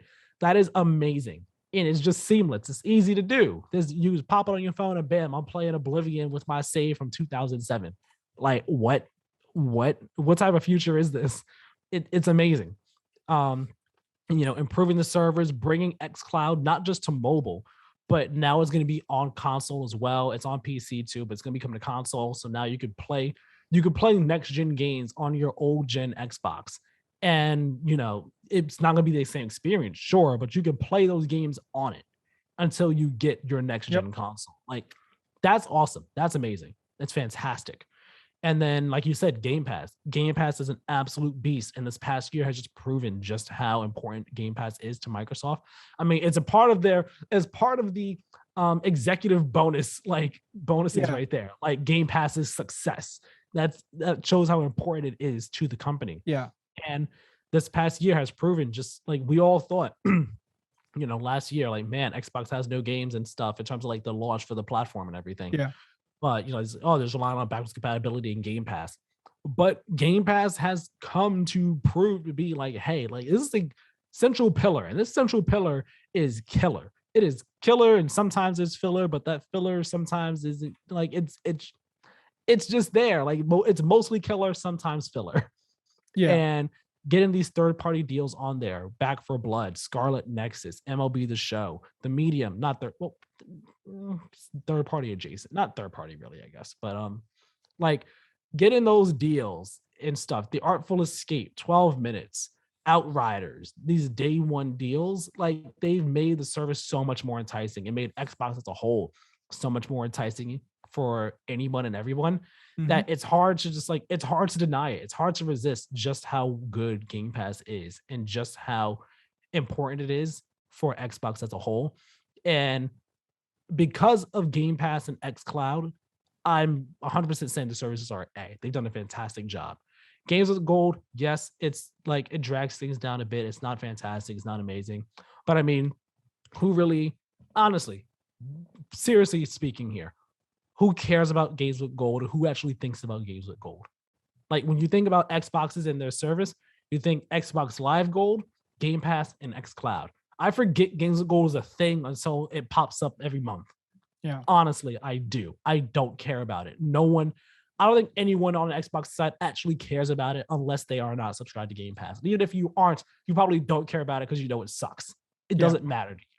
So, like, it factors so little into my scoring of my grading of Xbox's services that I'm just like, it's just, their services are just an A. They've been doing a stellar job with their services this past year. Yeah, I agree. I think I factor in games with gold more into it than you do because I have been in the Xbox ecosystem longer. And I remember when games with gold was a thing before Game Pass, when you were getting like, still not like fantastically great games, right? You weren't getting like brand new AAA games launching into the service, at least not very often from what I remember, but you were getting better games than you were now. And I think since Game Pass has come along and kind of shifted Microsoft's focus entirely to that and what they can do with that and how they can bring it to more people, the games with gold has just fallen to the sideline. So as somebody who remembers games with gold before Game Pass, it irks me more on how far it has fallen. I understand. That makes total sense. It makes perfect sense. But yeah, I just think this first year of next gen for their services has been stellar. And Microsoft shows no sign of like slowing down on that. They only show signs of just continuing to improve these services and make them better and more enticing and so on and so forth. They did have a slip up beginning of the year. Yep. When they bumped up Xbox Live Gold's price, they doubled the price. That was a bad move. And they rectified that overnight. They were like, no. We messed up. We messed up. Sorry. We're not going to do that, guys. That was a mistake. That actually double the price. Who said double? We never said double the price. We said free-to-play games going to be free for everyone. You don't need gold for that. That's what we actually said. We never said double the price of Xbox Live Gold. Yeah, Microsoft were basically like, that was a test and you passed. Here's your price. You could call us out on our BS. You know how to do that. Yeah. Good job. Okay, so we're going to move on to features and UI. Well, I assume we're just going turnabout. So I will start with Xbox. Yeah. I have quite a number to list off here, so I'm just going to... these are all the ones off the top of my head. There might be more, but just I think these are the most noteworthy. FPS boost for back-compat titles. Auto HDR for back-compat titles. Smart delivery. Quick resume. I've thrown xCloud in here as well because I also think that's a feature of the platform. Dolby Vision and Dolby Atmos gaming. I put in accessibility here, and I'll explain that in a minute, and backward compatibility just in general. So in case people don't know what some of these are, FPS boosts the frames per second of older games that might have ran at 30 with the magic and absolute wizardry the backwards compatibility team at Microsoft are able to pull off. Yeah. I will say just put FPS boost in auto HDR and as back compat as a whole. I don't think they okay. If you're gonna have back compat on here, FPS boost and auto HDR are just part of back compat. It doesn't need to be three things. Okay. I didn't realize that you had it like that at first. So this just literally just be just like your backwards compatibility section right here while you're talking right now. Before you go into smart, like it's its own thing. Yeah. Keep going though. Sorry, I just wanted to say this. I was like, wait a minute, that doesn't make sense to have it as its own separate thing when these things are part of the backwards compatibility. Yeah. I'll probably just restart this actually. No, it's fine. Keep it going. We don't need to restart this. Okay. Keep things going. It's natural. All HDR is they basically, again, through the absolute wizardry of the backwards compatibility team, they add HDR into games that didn't previously have it. So a game like Halo 5 Guardians, 343 never designed that to have HDR. Now it does, thanks to the wizardry of the backwards compatibility team. Microsoft services as a whole. You mean features? Yes, features. I was looking at services. I'm like, no. I'm just gonna come out and say it, A+. Like, I really don't think you could score it lower than that. But what I mean by accessibility is one, I mean, they have the accessibility controller, which is, I guess you could argue like a byproduct of Xbox, I guess you could say, rather than a feature. But I think it ties into accessibility. What I mean by accessibility is the touch controls for, I suppose you can include this in xCloud as well. Touch controls for xCloud games. I feel like that's a huge accessibility feature for people who, might not be able to use a controller very well and can only really game on their phone, but still have, or are still able to do that. But I know that might not seem like a big thing to some people, but to me, I think that's a big thing in terms of allowing more people to play the games who might not be able to play regularly. Uh-huh. And I haven't had any experience with this, but Dolby Vision and Dolby Atmos gaming is currently exclusive to the Xbox Series X. And from what I have seen of it, again, I haven't played it myself, but from what I've seen of it, is looking and sounding very good. Yeah, I mean, I can't speak for it either. I mean, I have a Samsung HDR TV over here, QLED TV. It doesn't have Dolby Vision or Atmos. No. I don't particularly care about it either. I mean, I got HDR10 on my TV. Yeah. It's fine. It does what it needs to do. I don't need all the extra bells and whistles like that. I mean, if I had it, cool. I'm not gonna knock it. Yeah, it is a nice feature. I'm not gonna sit here and be like, well, darn, I don't have it. Yeah. But like a lot of this stuff, I feel like feeds into like the idea that we kind of talked about earlier with like, they don't have a huge amount of new games for people to play on Series X and Series S. So I think a lot of these features kind of go into the idea of like them knowing, okay, we don't have a lot of new games for people to play. How can we make the games they already have look and feel as good as possible to play? Yeah. I think it's like all of these features here are, with the exception of smart delivery and quick resume. I'm not gonna say back compat is a big thing because I mean they've had back compat for a while now. Yeah. I would say that they're all small things that come together to make the experience better as a whole. Smart delivery and quick resume, those are like the two standout features for Xbox. Smart delivery, I have no way to take advantage of because I've never had an Xbox before, so it doesn't matter to me. But I know for the service, like for Xbox itself, like that's a fantastic addition. That's a fantastic feature to have, to be able to be like, oh, I had it on my Series X or my base Xbox One. I just take the disc and pop it in here. It's just like, hey, you had this before. We'll carry all your saves over. Yeah. Just download the next gen version. You could go. Like that's so smooth and easy as opposed to, well, I never had like trouble with some of the cross-gen upgrades and stuff for PS4 to PS5. A lot of people out here were like, this is crazy. It's difficult. There's issues. I can't figure out how to do it. It's a hassle. And like, I look at it, I'm like, it's not that big a hassle, but I can understand people want it to be easy and smooth. It's not as easy and smooth as smart delivery is at all in any way, shape, or form. And quick resume, I don't use it because the way I play my games, I play one game at a time. I'm not bouncing between 5 different games at once. And when I'm done with the game, I close it out entirely. Unless like I'm going to eat, then I come back. Like maybe if I'm gone for like 20, 30 minutes. But I'm just used to closing my games out entirely because that way I know when I come back, there's no issue with it at all. And you know, that's the issue a lot of people have with rest modes or quick resumes. Are like, does it work with this? Does it not? And then you come back and it's like there's technical issues and everything. I just kind of avoid it by, you know, not you doing it at all, unless every now and then. But that aside, just like objectively, quick resume is a fantastic feature. It just is. Being able to have 5 games, just like, you know, running in the background. It's like, all right, I'm gonna play this and bounce off of this and then go back to that other game. And like I'm playing Forza right now. Let me go do some Halo campaign. Like within 10 seconds, I'm playing Halo's campaign. Like, all right, play that for an hour, one drive around some more. Stop that, jump back over to Forza. 10 seconds later, I'm back where I was. Let me go jump over to do this race. Like, it's fantastic. It's a great feature. Xbox's features this generation have been really great. They've been adding more. They've been improving on them. And it's impressive. It really is impressive. You said what for the A+? I think I would say, I'd say A+ as well. Like objectively, A+. I personally don't use like half of them, but I mean, it objectively A+. They do a fantastic job with their features over there.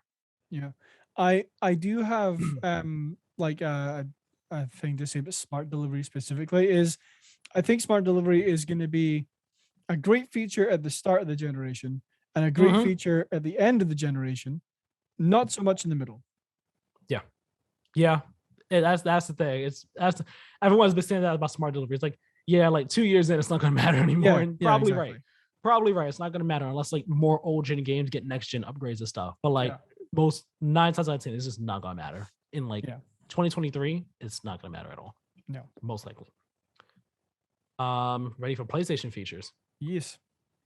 So PlayStation features, couldn't think of a lot off the top of my head, probably because there aren't too many I can think of, or really aren't too many features for the console as a whole that are unique to it. So like, I'm not just talking about like faster loading times. I mean, that's the case with both consoles. Although, I mean, PS5 loading times are pretty fast. They are. I like that. I like that a lot. But like the DualSense, I count the DualSense as a feature because it is just it's crazy. It's really cool. And not every game uses the haptics and the adaptive triggers in smart, innovative ways, like first-party games are going to. That is just no. Yeah. But I do feel like the haptics do make a difference. I like the way the haptics feel for some of these games. It makes them more, again, I say this a lot, but it makes them more immersive. It makes them feel different, feel better, feel like exciting and fresh in a way. Same with the adaptive triggers for some of the games. Like it really makes a difference. For me personally, I personally really like it. I like the feel of it. I think it's the best PlayStation controller yet to date. Like the look of it, the feel and all. It's a great controller. It genuinely is a really great controller. I genuinely love it. Backwards compatibility in terms of, you know, the games run better. They run better. I think the resolution might be a tad bit higher. I'm not sure, but the games run better with the backwards compatibility. I'm able to play Kingdom Hearts 3 at a solid 60 FPS to my eye, and I love that. I love that. You know, I was able to play Cyberpunk 2077 at 60 FPS. Was it the best experience in terms of visuals? Not the best, because that game had issues. That wasn't a console issue. That was a technical issue on the game side. But I was able to play at 60 FPS. I'll tell you that much.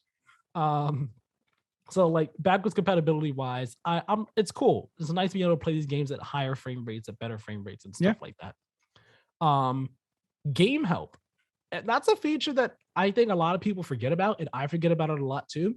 But I've actually used it a few times. The one time I used it was actually during Control. I was playing Control. It was the first time I used it. there was a puzzle I had to do. You might remember it, Keiran.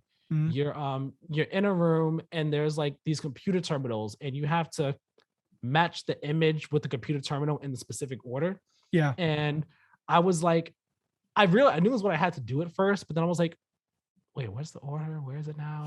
I was like, I don't feel like sitting here trying to figure this out. So I said, game help. You got it? And game help had answers for me. I was like, all right, cool, bet. Popped it up on the side. I pinned it to the side, and I was like, all right, let me just go ahead and follow it around. I went ahead and did it. I was like, thanks, game help. Close you out. I've used it like maybe I could count on one hand the amount of times I've used game help any times I've had the PS5. Because I typically don't need to use it. But it is a cool feature. It is actually nice. It's actually helpful for the games that actually implements it the right way. Like Life is Strange True Colors. I went to try to see if it had game help for one part because I was like, wait, where do I have to go? And like the game help for it is progress the story. Thanks. It's like, what's like the activity? Progress the story. Really? Really? That's what I have to do. No, duh. So, like, for games that actually use it well, it's actually done really well. I actually like it a lot. And the PlayStation Plus collection it's a fantastic addition. It's a thing where if you're a PlayStation 4 owner who has played all these games, it's probably not all that like exciting or interesting to you. Especially when some of these games end up like as a PlayStation Plus game for the month, like Days Gone was. But if you're new to the PlayStation ecosystem or haven't played some of these games or did play them in the past and just want to like quickly re-download them because you don't have the disc or whatever, it's such a great addition. It is so fantastic. Like there's a number of games in that collection that I have not played that I wanted to. And I'm like, I'm just going to add you to my library because I want to play you at some point in the future. Final Fantasy 15, which I replayed earlier this year. I had the disc version of the game, but I gave it to my girlfriend a couple years ago so that she could play it when she felt like it. She started playing it this year. I was like, You're making me want to play it. She liked the game. She likes the game. I was very happy that she did. I knew she would like. I was like, if she could get past the combat, because she's more of like a turn-based combat person. I was like, if she could get past the combat, she will like this game, and she liked it. So yeah, I originally had the disc version. She had it, so I was like, hey, it's not PlayStation Plus collection, and it's the Royal Edition. Boop, to download you. I don't got to pay for you again. So I just downloaded that, and there we go. I was playing it again. It's such a great addition. It's so great for anyone that's new to the PlayStation ecosystem. You get just this library of I think it's 20 games right now, with some of them being like the best games of that generation, right there at your fingertips. So you don't even need to like buy any games right away when you get your PS5. You just get PS Plus, and you have a bunch of games ready to go. Some of the best games on the platform. So yeah, I think some of the features that they have over here on PlayStation side are really great. Like smart delivery. I wish they had like a better way to do it over here on the PlayStation side. Some games have started doing it better, like Ghost of Tsushima. It was very easy, very, very easy. Sure, it'd be nice if there was a quick resume feature on PlayStation. I'm not crying about it though. I'm not sad about it, but it would be nice if it was there. I do like how on the PlayStation, I don't take advantage of it, but like you can choose in the settings, like, hey, automatically have my game be performance mode or have it automatically be quality mode. You could do like system wide settings so that like your games automatically have like the X or the Y axis inverted. You could do that at a system level. And I think things like that are cool. I don't take advantage of it, but things like that are cool. Yeah. I mean, as a whole, I mean, those are just features I can think of for the PlayStation. So like, I think it definitely lacks a bit compared to Xboxes when you look at their features, like all the features they've added to the system since launch. You to add. I think it lacks. I think it's still fine though. For me personally, I'm gonna say it's like a B in my eyes. I think it's a B. I'll say B minus. Like the features that are there are good. There could be more. Yeah, I think it's tough for you to say because you're really not in it yet. Yeah. Yeah, no, I can't speak to any of that because I I have never held a DualSense in my hand. I've never seen a PlayStation 5 in person. I've never used one, so I can't really comment. Hold on, I just realized, actually I forgot, this section is like features UI and UX as a whole, not just the features. So we might want to change our grades for the Xbox section when we think about that. Because in terms of UI, actually, I love the PlayStation 5 UI. It is smooth, it is fast, it is speedy. It's easy for me personally. It's easy to get around and know where things are. The control center is easy. I have gotten used now to holding down to go back home instead of just holding down to pull the quick menu. I've gotten used to it. But I really like the UI for the PS5. It's nice and clean. Yes, there aren't themes like in the past, but what's here is very nice and smooth and all. And the UX, again, it's such an easy system to get around. It's fast. Things load quickly. Internet related things, that's internet connection dependent, of course, but like getting around, getting into the store and stuff, it's so easy, so smooth, so fast. So actually, I'm going to say features UI, UX as a whole, I'm going to say B+. You went from a B- to a B+, PlayStation. Good job. Do you want to, your thing for PlayStation might still stay the same, because I mean, UI, UX bringing into it, you haven't experienced that. Yeah, I mean, I'll change from a B- to a B, just because like I have seen the PlayStation 5 UI in like videos of like, this is how speedy it is to get around, this is blah blah blah, and like, you know, even though I haven't used it, I can already tell I'm gonna prefer the PlayStation UI to the Xbox UI, because it's while I don't hate the Xbox UI, and for me it's easy to get around because I've used it for the last however many years, but like I can fully understand why someone who is like new to the Xbox ecosystem finds it, like, especially like for you who's used the PS5, finds it like clunky and hard to navigate and doesn't load as fast. And because like that's one of my complaints with the Xbox UI and UX is like, it's not, yes, it's quick, don't get me wrong, but it's not like that. It's not snappy. It's more like it's not that it's snappy for me. It's just a pain to navigate. It is a cluttered pain to navigate. That's what the issue is for me with the UI. And that's why I bumped my grade for features UI UX from an A+ to an A-, because the features make up for how does I don't want to say abysmal, because it's not abysmal, but just like how, like I said, how much of a cluttered mess the UI is and how that like interferes with the user experience. I'm getting used to it as the days go on, but it's not. Exactly. Yeah, no, it's again, and like if you spend enough time in it, then things are going to be easier to find and blah blah blah. But I'll change from an A+ to just an A. Okay. Just because, like I said, I don't think I have as hard a time with it as you do. Right, which makes perfect sense. And like I've used Xboxes over the years, but the Xbox One generation, I certainly used the least. So like I know the Xbox Series the Xbox Series X and S UI is the same as the Xbox One UI. Yeah. So like if I have barely used that, there was no way I was going to be like up to date on how to use this one. Yeah. Just give me the 360 interface back, please. Shoot, I liked some of the 360 interfaces. Like I liked the Blades, but even some of the ones that came after Blades, I liked those. They were cool. So those are our grades for those things. Do we want to grade hardware real quick? Just like the actual hardware itself, like what we think of it a year later? Yeah. I mean, I'll sitting here staring at my Series X. Staring at my Series X and my PS5. Screw you.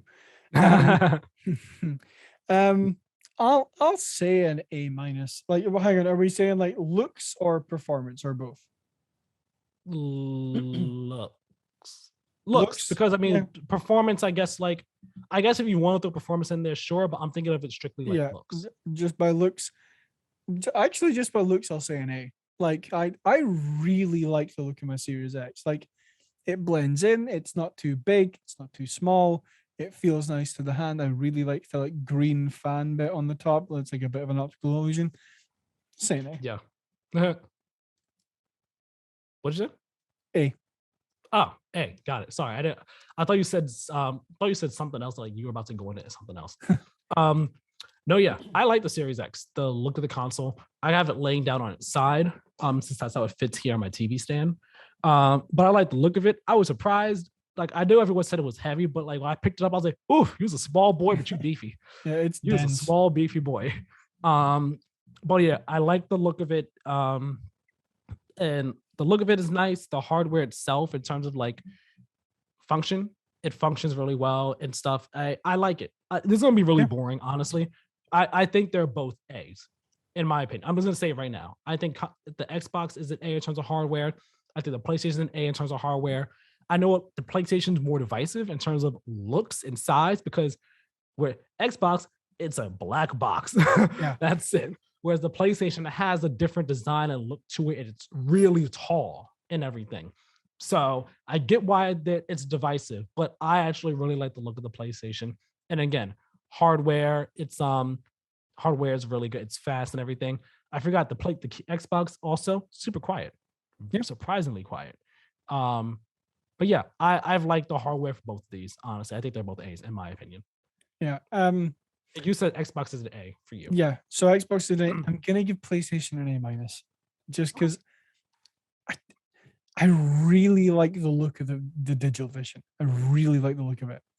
Yeah, I prefer the digital editions look over the disc edition for sure. I don't like the look of the physical edition. It, like every time I look at it, I'm just like the disc drive just looks like so much of an afterthought.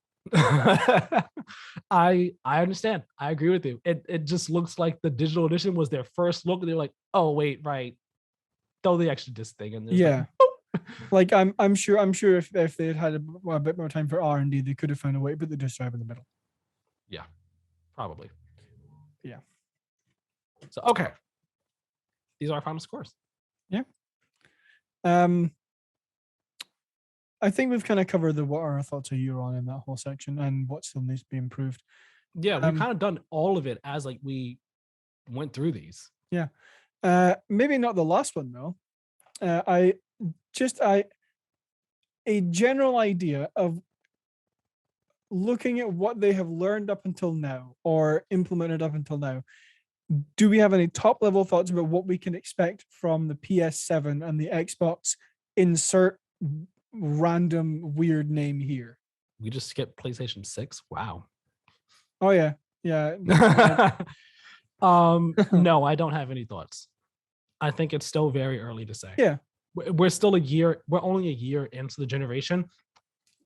Give me like 2 more years and maybe I could give you an answer. But because of where we are right now, it's still tough to say for me to even like imagine what the next generation of consoles would be like. Because I mean, I never would have thought in 2013 that we would have a digital only console at all. But here we are with digital only consoles for both of them. I never would have thought we'd have consoles that were this fast. But here we are with consoles that are this fast and with all the different features that they have. I think we need more time first to actually kind of like see what's been going on with this generation with the consoles, what's going on with the games and everything, how the industry and the community and the medium is like changing and evolving before I can be like, all right, so this is what I think the next generation of consoles will be like in terms of like features and hardware and so on and so forth. Yeah. The only thought I have about it is I think they're gonna have a bigger focus on digital rather than physical. Yeah, I think there will be too. And I also think that Xbox's next consoles are gonna be like designed for Game Pass. Interesting. Designed for Game Pass. What do you mean by that? I mean, I think that kind of ties into the like more focus on digital, but I think it's gonna be like I think it's going to be similar to All Access, where you're going to have, like with the cost of your console, you are going to have an incorporation of a Game Pass subscription. I don't think they're going to, I don't think they're necessarily not going to sell them separately, but I think you are going to have a much more direct focus on Game Pass when it comes to Microsoft's next console. I think we're starting to see that with like them wanting to introduce, like Game Pass, like smart sticks, I guess you could call them, and like incorporating it into TVs and stuff. Interesting. I think I kind of follow you. I'm not quite sure. I'm trying to picture this, and like how it's different from what's going on now. Yeah. So, I didn't put a whole lot of thought in it. To be fair, like I didn't sit and plan out what exactly I think it's. I just think that I think the next version of Xbox consoles are going to have a bigger focus on Game Pass. Yeah. Real quick before we finish this, we gave the grades for the games, services, features, hardware, for each platform. As a whole, what are we grading each platform? As like a first year grade? Yep, first year. What are we going to grade them? Let's say Xbox first. Let's do Xbox first to make this easy. Okay. For Xbox games, we both gave them B+. For services, I said an A, you did a B+. For features, UI, UX, you said an A, I said A-. Hardware, you said A, and I said an A. For me, I think this averages out, let's see. For Xbox, B+, A-, A-, A. I think that comes out to an A-, right? Yeah. I think that's what that would be. So overall, Xbox is an A for me. What would you say it is for you? I would probably say A-. A-? It's like averaging everything out, kind of, sort of? Yeah. Okay. A-. Cool. Now PlayStation. Let's see. You said games was a B+. I said an A-. Services, I said A-. You said B+. Features, everything. You said B. I said B+. Hardware, I said A-. I mean, you said A- and I said an A. I think for me, that would average out. Let's see. A-, A-, B+, A. I think that'd be an A- average. Yeah. And for you, while I write this down, what would you think it'd be? A, B+, B+. Hang on. PlayStation A, B+, B.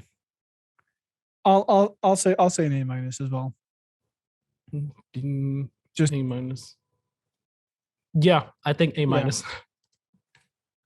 So our final grades for each platform, the first year. Keiran, well, for Xbox, I gave it an A, Keiran an A-. PlayStation, I gave it an A-, Keiran gave it an A-. Yep. Fantastic first years, really. Yeah. Lots more, I suppose, lots more to improve on, but lots already improved on. Exactly. I want to very quickly get through what we have been playing because I feel like this episode has gone on quite a bit. Yep, and the battery's moving down. Yeah, we don't need to watch my footage. You could just like put it there on the episode. It's just footage of me driving and stuff. Okay. Well, I'll start with you because one of our games is shared.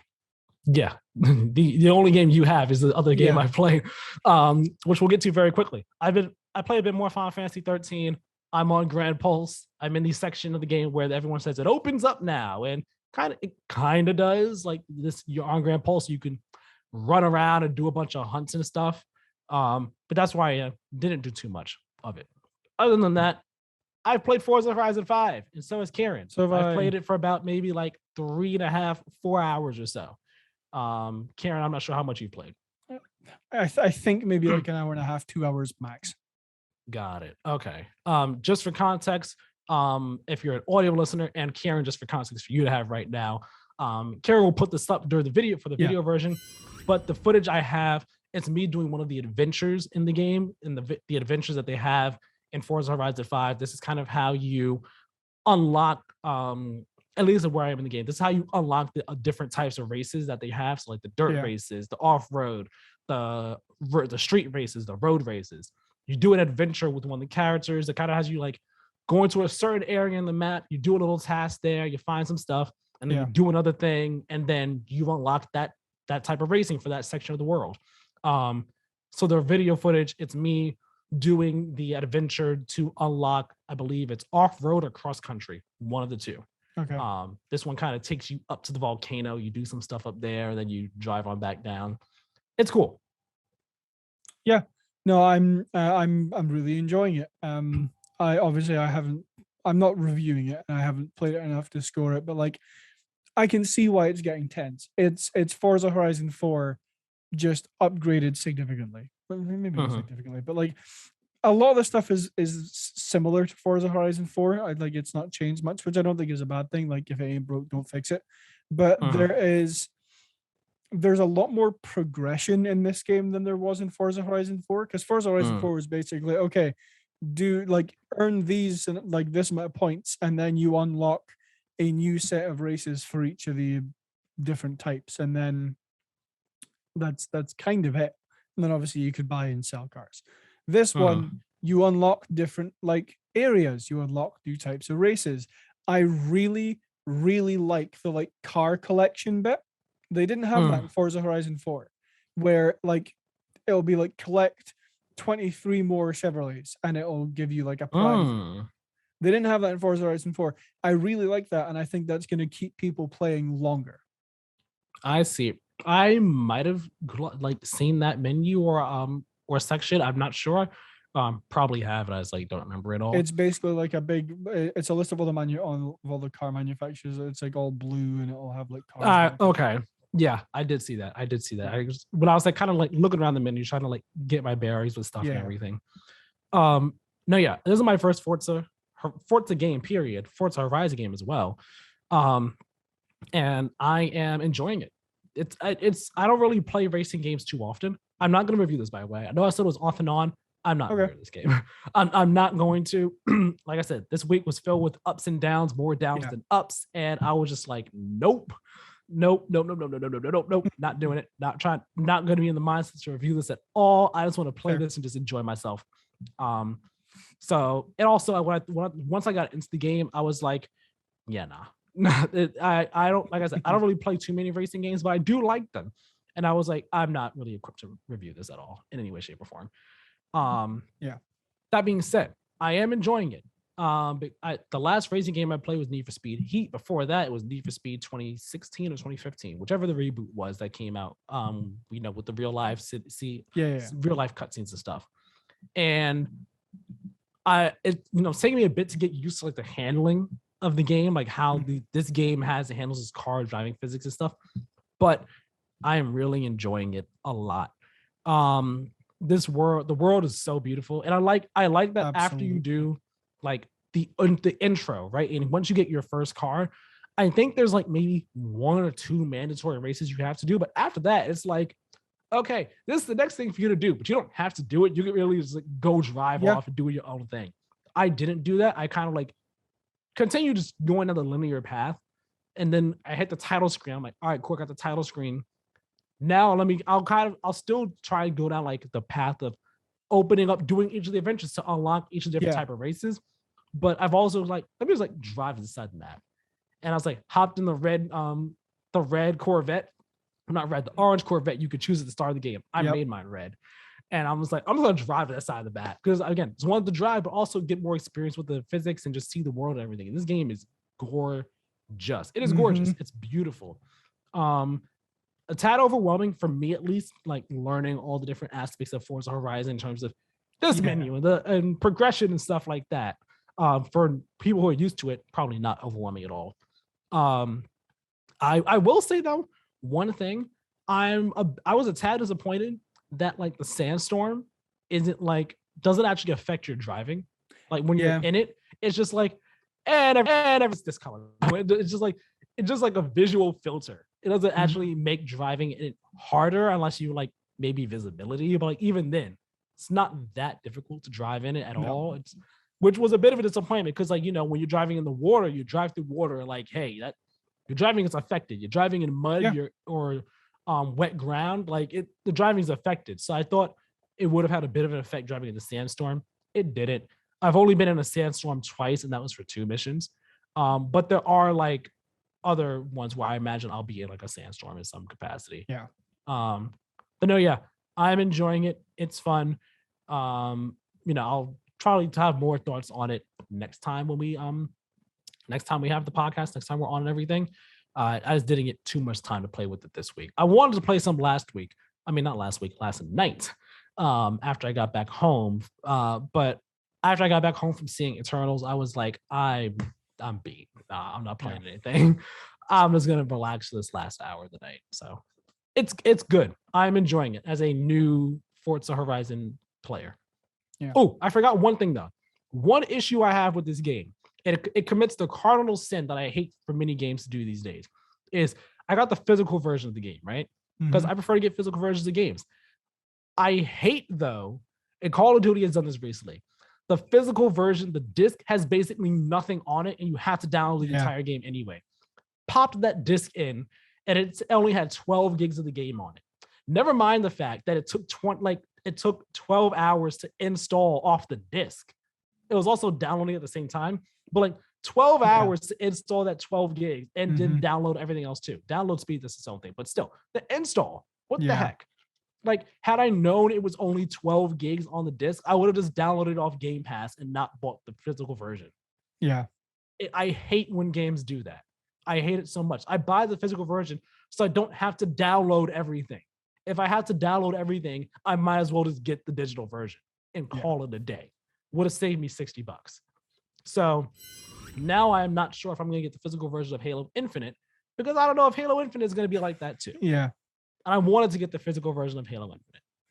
That irked me. I was like, I need to make sure I mention this on the show because that's actually very annoying. Super annoying. Yeah. Well, my last thing I will say is big props to I don't know which team at Xbox it was, but to celebrate the launch of Forza Horizon 5, you know, at the start of the game, you drop out of a plane. They did that with a real car in the Australian Outback. That is funny. They were like, all right, we're going to do it for real. Yeah. Why they did it there and not Mexico is beyond me, but okay. No idea. But that will conclude what we've been playing, and we'll conclude episode 33 of the Play to Win podcast. Thank you all very much for listening. Apologies if this episode ran a little bit long. I don't know how long yet because I don't know until I'm editing, but thank you all very much for watching. Wait till I find the housekeeping stuff for the end in this massive doc that we have. You can go to our website, playtowingames.wordpress.com, where you will find all of our content, both written reviews, written previews, and all the other stuff that we post, as well as you can check out a review policy if you want to know how we review games.